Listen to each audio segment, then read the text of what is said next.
Selamat datang para peserta BIMTEK penerapan SPM sub urusan bencana. Kami percaya Bapak Ibu telah selesai mempelajari unit pelatihan 2.8. Ini adalah unit pelatihan 2.9. Pada unit pelatihan ini, Bapak Ibu akan diberikan pemahaman tentang sub kegiatan penyediaan peralatan perlindungan dan kesiapsiagaan terhadap bencana.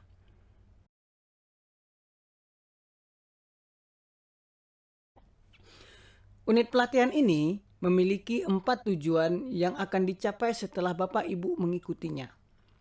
Pertama, unit pelatihan ini akan memberikan kepada Bapak Ibu tentang gambaran umum penyediaan peralatan perlindungan dan kesiapsiagaan terhadap bencana, secara definisi, aplikasi maupun karakteristiknya pada layanan SPM sub urusan bencana.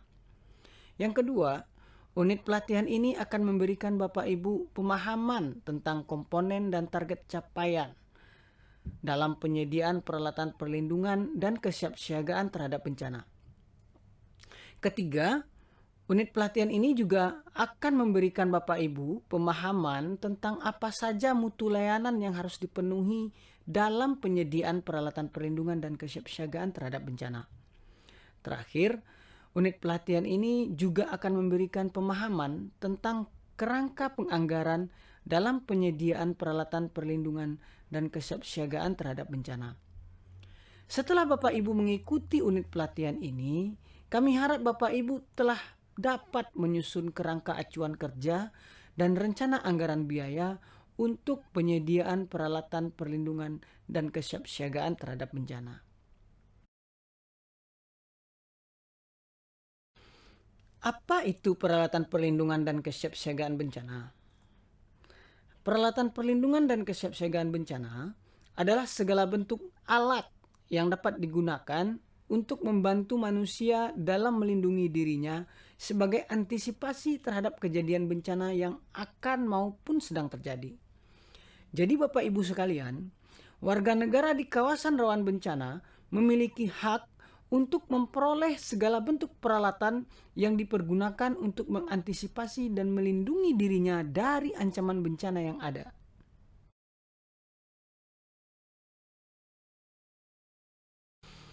Dalam konteks SPM sub urusan bencana, penyediaan peralatan perlindungan difokuskan kepada pertama, peralatan keselamatan utama untuk individu warga negara. Maksudnya adalah jenis peralatan ini disediakan untuk setiap individu warga negara yang berada di kawasan rawan bencana. Kedua, peralatan keselamatan utama untuk keluarga. Pemenuhan peralatan ini dihitung per kepala keluarga yang berada di kawasan rawan bencana. Contoh peralatan ini misalnya radio transistor, cadangan makanan, family kit, dan sebagainya.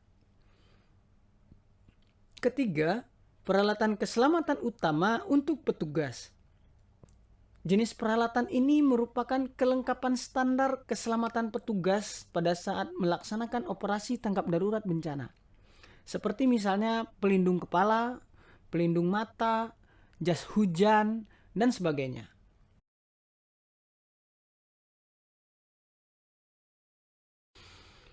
Dari gambaran penjelasan tadi, kita pasti sudah bisa melihat arti pentingnya penyediaan peralatan perlindungan dan kesiapsiagaan terhadap bencana terhadap penyelenggaraan penanggulangan bencana di suatu daerah. Penyediaan peralatan perlindungan dan kesiapsiagaan terhadap bencana dibutuhkan sebagai upaya untuk mengurangi dampak bencana, terutama mengurangi jumlah korban jiwa. Oleh karena itu, penyediaan peralatan perlindungan dan kesiapsiagaan terhadap bencana difokuskan kepada penyediaan peralatan perlindungan dan keselamatan diri bagi warga negara di daerah rawan bencana dan petugas operasi. Hal ini dilakukan sebagai upaya untuk mengurangi dampak bencana, terutama korban jiwa manusia pada suatu wilayah dan waktu tertentu saat terjadi bencana. Nah, dalam konteks implementasi SPM sub urusan bencana, pemenuhan penyediaan peralatan perlindungan dan kesiapsiagaan terhadap bencana ini hendaknya dilakukan berdasarkan analisis kebutuhan pada perencanaan kontingensi. Jadi, Bapak Ibu sebaiknya subkegiatan pemenuhan penyediaan peralatan perlindungan dan kesiapsiagaan bencana ini dilakukan setelah pemerintah daerah menyelesaikan perencanaan kontingensi untuk bencana-bencana prioritas yang ada, di mana pada perencanaan kontingensi tersebut ada di dalamnya dilakukan analisis kebutuhan dan sumber daya untuk operasi tanggap darurat daerah. Subkegiatan penyediaan peralatan perlindungan dan kesiapsiagaan terhadap bencana termasuk layanan langsung dengan struktur komponen pilihan. Sebagaimana telah dijelaskan sebelumnya, subkegiatan yang termasuk layanan langsung merupakan jenis subkegiatan yang pelayanannya bersentuhan dan dirasakan langsung manfaatnya oleh masyarakat. Sementara itu, subkegiatan peralatan perlindungan dan kesiapsiagaan terhadap bencana dikategorikan sebagai komponen pilihan karena tiap-tiap komponennya tidak harus berurutan dan dapat dibagi dalam beberapa tahun anggaran. Sebagaimana telah dijelaskan tadi, syarat pelaksanaan layanan ini adalah diberikan berdasarkan analisis kebutuhan pada rencana kontingensi. Rencana kontingensi sendiri telah diuraikan pada bimbingan unit pelatihan 2.5.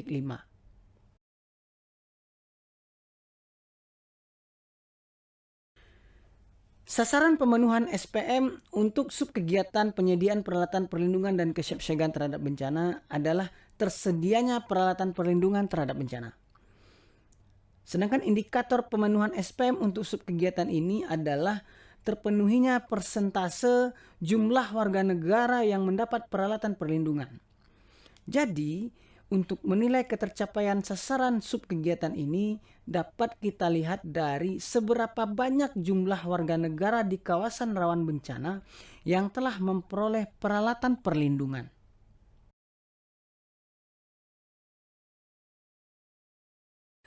Setiap subkegiatan SPM suburusan bencana memiliki komponen yang diturunkan menjadi beberapa target capaian. Target capaian seperti telah dijelaskan juga sebelumnya memiliki nilai-nilai bobot kepentingan yang merupakan perbandingan nilai kepentingan suatu komponen terhadap komponen lain pada subkegiatan tersebut. Nah, subkegiatan ini memiliki satu komponen penyusun yaitu komponen penyediaan peralatan penyelamatan diri. Komponen tersebut dijabarkan menjadi 3 target capaian, yaitu 1. Peralatan keselamatan pribadi dengan bobot kepentingan 40%. Kemudian yang kedua, peralatan keselamatan keluarga dengan bobot kepentingan 30%. Dan yang ketiga, peralatan petugas dengan bobot kepentingan 30%. Jadi total bobot kepentingannya genap adalah 100%.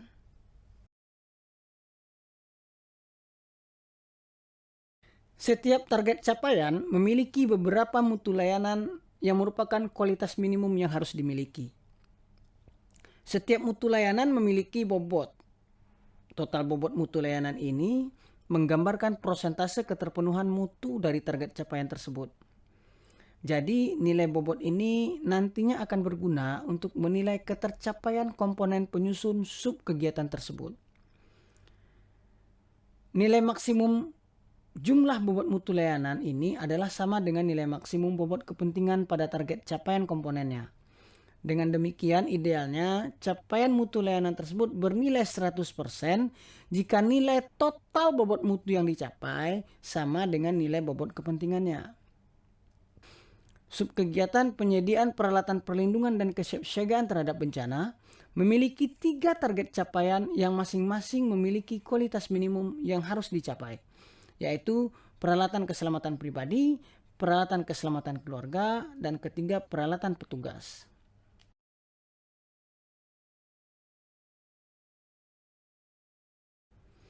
Pertama, mutu layanan untuk target capaian peralatan keselamatan pribadi. Lingkupnya adalah peralatan keselamatan pribadi dengan mutu layanan moda pemanggil tim pencari saat terperangkap. Total bobotnya adalah sebesar 40%. Jadi, misalnya pemenuhan peralatan keselamatan pribadi telah menyediakan moda pemanggil tim pencari saat terperangkap.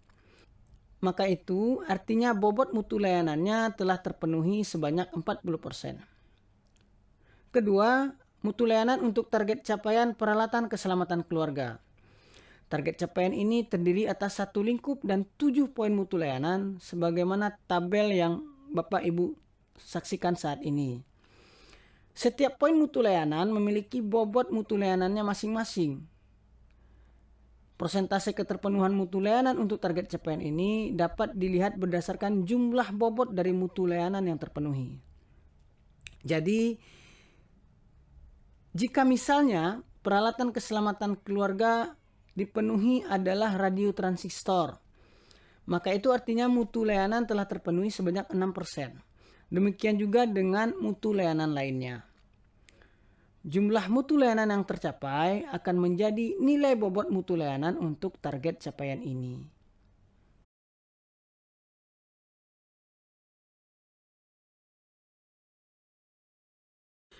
Berikutnya adalah mutu layanan untuk target capaian peralatan keselamatan petugas.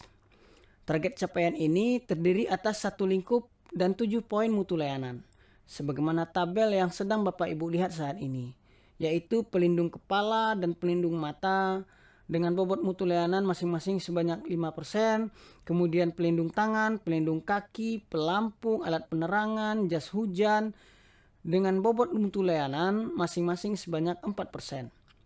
Persentase keterpenuhan mutu layanan ini dapat dilihat berdasarkan jumlah bobot dari mutu layanan yang terpenuhi. Total bobot maksimum yang bisa dipenuhi adalah sebanyak 30%. Misalnya untuk lingkup peralatan keselamatan petugas.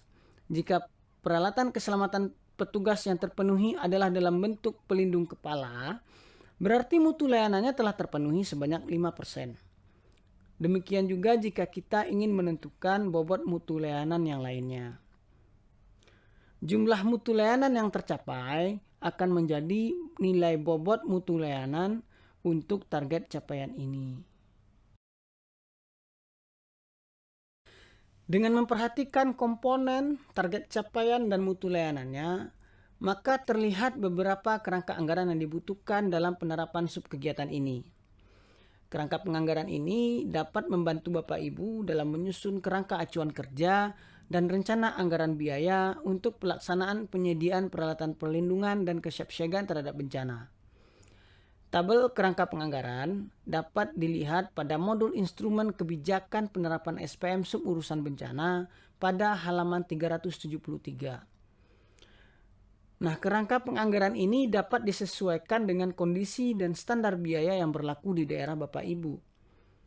Namun misalnya untuk personil dan rangkaian pekerjaan yang sifatnya wajib, maka kami sarankan untuk mengikuti kerangka penganggaran yang ada. Terdapat beberapa komponen biaya yang harus diperhatikan dalam pemenuhan penyediaan peralatan penyelamatan diri ini, yaitu antara lain 1. Biaya pengadaan untuk perlengkapan keselamatan personal di ruang publik tertentu. Kemudian yang kedua, biaya penyediaan untuk perlengkapan keselamatan keluarga.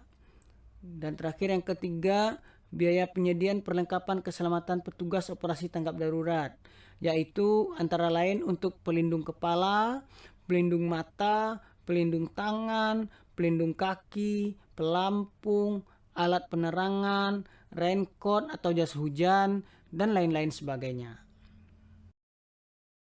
Setelah mengikuti materi pada unit pelatihan ini, kami berharap Bapak Ibu telah mendapatkan pemahaman dan gambaran umum tentang subkegiatan penyediaan peralatan perlindungan dan kesiapsiagaan terhadap bencana.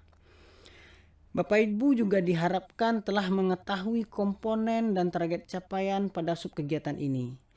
Selain itu, Bapak Ibu diharapkan juga telah mengetahui mutu layanan apa saja yang harus dipenuhi untuk tiap-tiap target capaian.